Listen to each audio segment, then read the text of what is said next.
What's that, Nikki? Rutabaga. Rutabaga. Now, I never really thought too much about rutabaga. This is one of those things that you heard about when you were a kid. You kind of think about it like you think about rhubarb. It's an exotic. Yeah, what do you do with there. it? But then I started thinking about rutabaga. What is a rutabaga? It's a hybrid. It's a cross between cabbage and a turnip. Now, I like cabbage and I like turnips. Me too.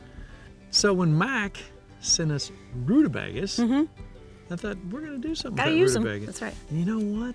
So we tried several things. We tried boiling them down. And when you boil them down, if you're in an enclosed environment, you can really smell the cabbage smell. And if you like cabbage, and we love cabbage, it's just a very unique, wonderful root vegetable. Now, back in World War I, World War II in Germany and Russia, that was kind of their last ditch food. Oh, really? When everything else was gone. And I even heard about prisoners of war. They would take off, they would just get the peelings and they would cook them down as soup. Really? And that was all they got. But thank goodness, because of the everything that's in there, the vitamins, the minerals, the potassium, the manganese, everything that you need to stay alive is in that little dude right there. Well, I tried it when we boiled it down. I thought it tasted pretty good. It was interesting, different. And the smell and the texture is absolutely delicious. So we're going to take like 2 parts rutabaga and 1 part potato and make something special. But when you're cooking outside and you're stacking and you've got your heat sources, you got to think about your timing. Right. Okay. You know how long it takes to cook your dessert. If you're going to do a dessert, and we are tonight, you got to know how long it's going to take your entree. And then you have to think about your sides. So we have been boiling our rutabaga and our potatoes for almost an hour now. It took an hour to get those good, yeah. So 2 parts rutabaga, 1 part potato. That's right. You're going to cut this just like you would if you were going to mash potatoes. And what the end result is going to be here is we're going to take these and we're going to boil them. Now, these take a little longer than potatoes. They do, and they're harder to peel, a little bit harder. A little harder to peel. So take that into account.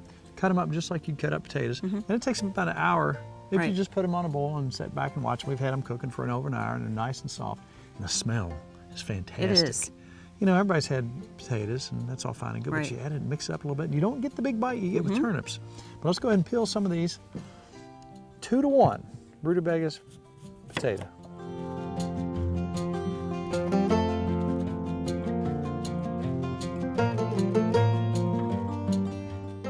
And again, here's what I peeled rutabaga.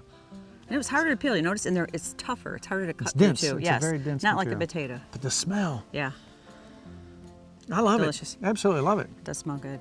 Rutabagas, you can't beat them. All right, now, here's what they look like when they're done.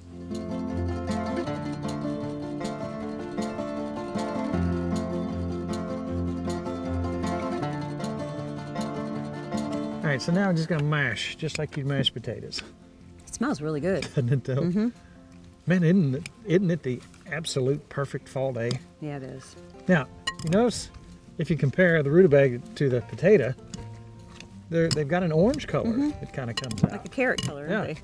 Man, do you smell that? It smells This good. might be my new favorite thing in the world. How about a big old, Big old dollop of sour cream. one more than that?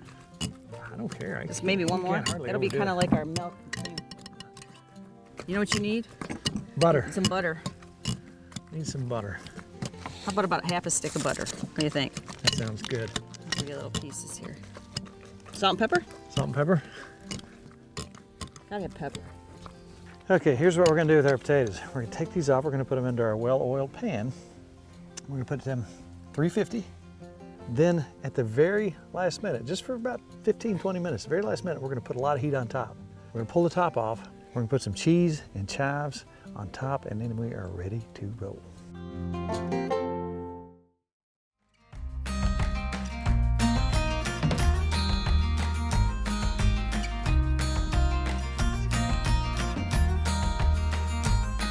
Look at that. It looks amazing. Beautiful.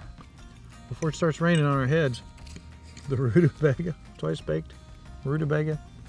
Wow. I like that. Thanksgiving, I'm sticking rutabaga in the mashed potatoes. What do you think? That's really good. Is that not unique? It's so good. Don't ever limit yourself. Don't even think, well, I'm not going to try that. Oh, your dill sauce is so good. I could just eat the dill sauce. Wow, you outdid yourself. Thanksgiving? I want to put that rutabaga in the mashed potatoes. Let's try that for everybody. See if they even know what it is.